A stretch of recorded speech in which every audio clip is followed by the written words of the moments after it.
Kw'izina rya Data n'irya Mwana n'irya Mutima Mweranda, amen.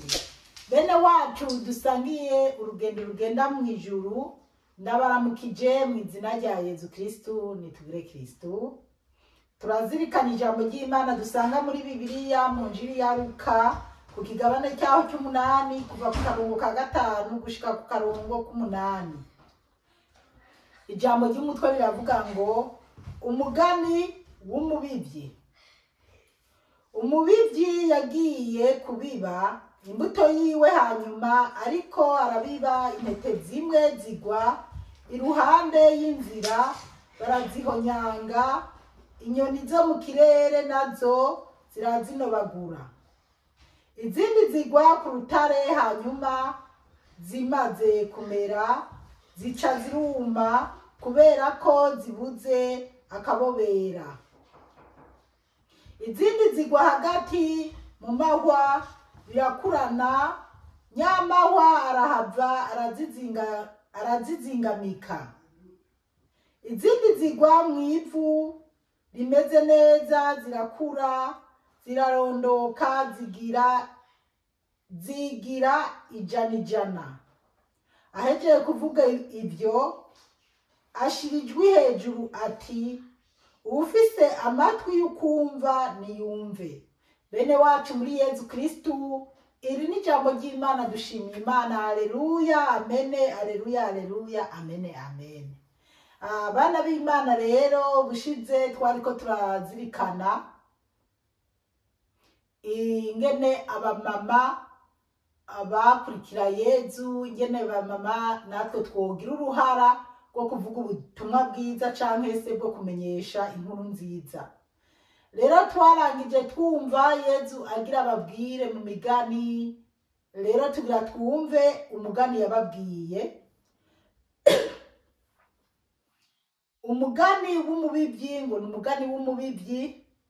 Kuri 5 havuga ngo umubivyi yagiye kubiba imbuto yiwe, hanyuma ariko arabiba intete zimwe zigwa iruhande y'inzira, barazihonyanga.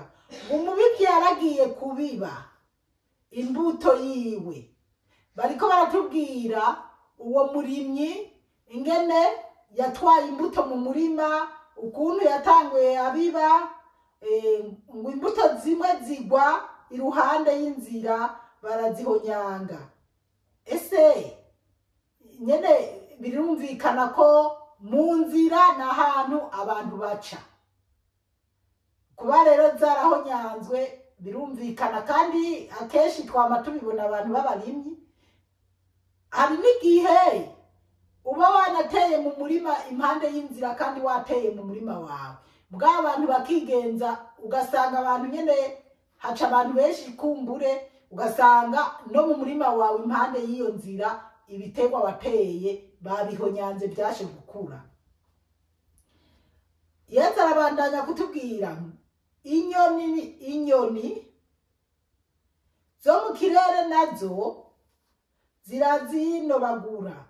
Izindi za mbuto nyene zimwe zaguye mu nzira, zimwe abantu barazihonyanze, izindi nazo ngo inyoni zo mu kirere ngo zirazinobagura, inyoni zirazirira.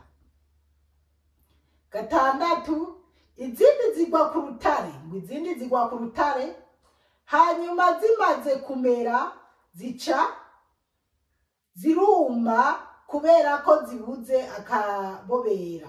Ngo izindi zaguye ku rutare ziramera, mugabo zimaze kumera kubera ko humye atamazi atanivu, ngo zica ziruma. Imana idutabare cyane. 7 naho hakavuga ngo izindi zigwa hagati mu mahwa, birakurana, nyamahwa arahava arazizingamika. Izindi nazo ngo zaguye mu mahwa, ngo bicango birakurana, ngo nyamahwa arazizingamika. Abarimyi bose, mbese ngira n'utari umurimyi arazi neza ko imbuto uri kurabiba canke uri kuratera mu vyatsi mu bindi canke se muri ayo mahwa nyene ko bitokurana neza ngo izo mbuto wateye zikure canke se ngo zame. 8 hakavuga ngo izindi zigwa mwivu rimeze neza zirakura zirarondoka zigira ijana. Haleluya, amen. Ngo izindi rero zaguye mwivu ryiza, izo rero zaguye mwivu ryiza ngo zarakuze, birumvikana zarakuze zirama neza ngo zigira ijana. Nyimba yari ingano imwe ikagira ikama ijana, intete ijana, canke se imihanyu ijana. Izindi nyimba byari bigori kimwe cyaratondeka ibirenga ijana, canke se nyene ijana nk'uko mbese muri make byaramye neza birama birakwiza ijana ku ijana. Haleluya, amen. Turabandanya. Ahejeje kuvuga ibyo ashirijwe hejuru ati uwufise amatwi y'ukumva niyumve. Yezu aca bavuga ahejeje kubacira uwo mugani aca babwira ngo uwufise amatwi yo kumva niyumve. Aha rero natwe twokurugutura amatwi tukumva. Nyimba umuntu akibaza ese ndi mwizo zaguye ku rutare, ese ndi mwizo zaguye mu mahwa, ese ndi mwizi nyoni yanobaguye, ese noba ndi mwizo zaguye mwivu ryera canke se mwivu ryiza. Ivu ryera ni ukuvuga ivu rimeze neza ryera mu ibintu neza.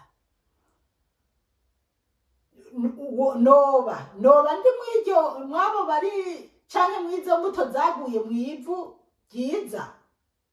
Imana iduhe kubitahura cane, kubera byari byiza umwe wese akamenya ati noba ndi muri uyu mugani. Yezu avuga ati izaguye mwivu ryiza zamye ijana ku ijana. Canke ukiyumvira uti uko biri kose shobora kuba ndi muri zirya zaguye ku rutare, kuko woca wibaza ariko nubwo ndiko nashaka gusigura uyu mugani buriya hari ahandi tuzoca tubona Yezu ariko arawudusigurira neza, mugabo natwe tubanze dushireho akacu. Umuntu akibaza ati none noba ndi muri izi zaguye mu mahwa. Ugaca wibaza niko biri kose ko nigeze kumenya ijambo ry'Imana nyuma nkaba ntakirikurikirana, aho sinoba ari jewe.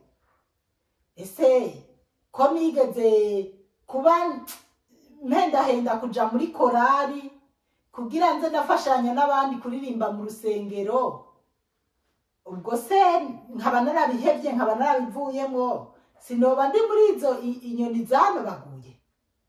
Ese ukarabaho woba warasubiye inyuma hanyuma ukivyura, tukivyura. Nubwo mvuze mukivyura, nanje ngaha ndiko ca ntangura nkatekereza ahantu bitariko biragenda neza, kandi ntibyoroshe gufata umwanzuro wo kugira bigende neza, ariko ushobora gutekereza ukavuga uti ko byogenda kose ngomba kuharanira kuvyuka mbe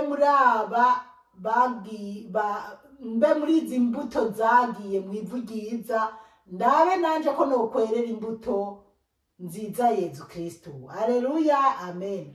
Bana b'Imana rero uyu mugani urafise uburyohe kubera Yezu arafise ahantu azodusigurira. Jereka ngeze ngaha, hanyuma ibizokurikira tuzokumva. Yezu wenyene umwarimu mwiza niwe azodusigurira neza, tugatahura uyu mugani yaduciriye n'ingene tuzowusobanukirwa. Umwe wese agaca araba ati nkwiye guhagarara ngaha. Muhezagirwe mwarahezagiwe n'Imana, umukama bahezagire cyane. Ku izina rya Data n'irya Mwana n'irya Mutima Mweranda, amen.